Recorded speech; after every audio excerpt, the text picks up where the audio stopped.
ಬರೀ ಇದಕ್ಕೆ ಸಂಬಂಧಪಟ್ಟಂಗೆ ಜಮೀರ್ ಅಹಮದ್ ಖಾನ್ ಏನು ಹೇಳ್ತಾರೆ ನಮ್ಮ ಪ್ರತಿನಿಧಿ ಜೊತೆಗೆ ಮಾತಾಡಿದರೆ ಜಮೀರ್ ಅಹಮದ್ ಖಾನ್ ನೋಡೋಣ.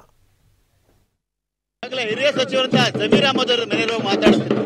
ಈಗ ನಾಗಮಂಗಲದಲ್ಲಿ ಒಂದು ಗಲಾಟೆ ಆಗಿದೆ. ನಿನ್ನೆ ನಾಗಮಂಗಲದಲ್ಲಿ ಗಲಾಟೆ ಆಗಿದೆ ಅಂತ ಮಾಹಿತಿ ಬಂದು ಆ ಗಲಾಟೆ ಆಗಬಾರ್ದಾಗಿತ್ತು.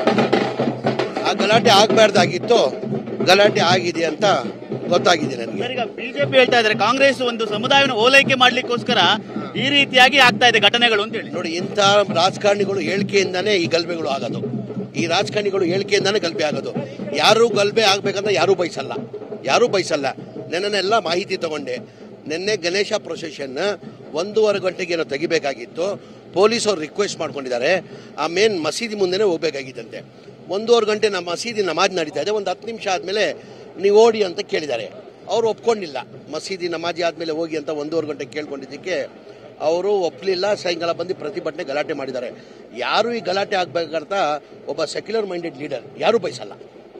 ನಾವು ಇಷ್ಟಪಡಲ್ಲ ಯಾರು ಗಲಾಟೆ ಆಗ್ಬೇಕಂತ.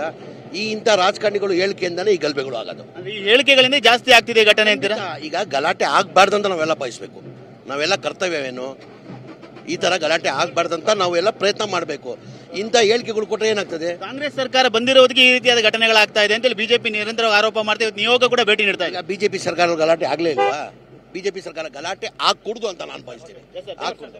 ಇದಿಷ್ಟು ಸಚಿವರಂತ ಜಮೀರ್ ಅಹಮದ್ ಅವರ ಮಾತು. ಈ ಒಂದು ರೀತಿಯಾದ ಘಟನೆಗಳಾಗಬಾರ್ದು ಆಗಿದೆ, ಹಾಗಾಗಿ ಇದನ್ನ ಬಿಜೆಪಿ ರಾಜಕೀಯ ಮಾಡ್ತಾ ಇದೆ ಅನ್ನೋ ಮಾತುಗಳು ಕೂಡ ಹೇಳ್ತಾ ಇರೋದು. ಕ್ಯಾಮರಾಮನ್ ಶೇಖರ್ ಜೊತೆ ಸುನಿಲ್, TV9 ಬೆಂಗಳೂರು.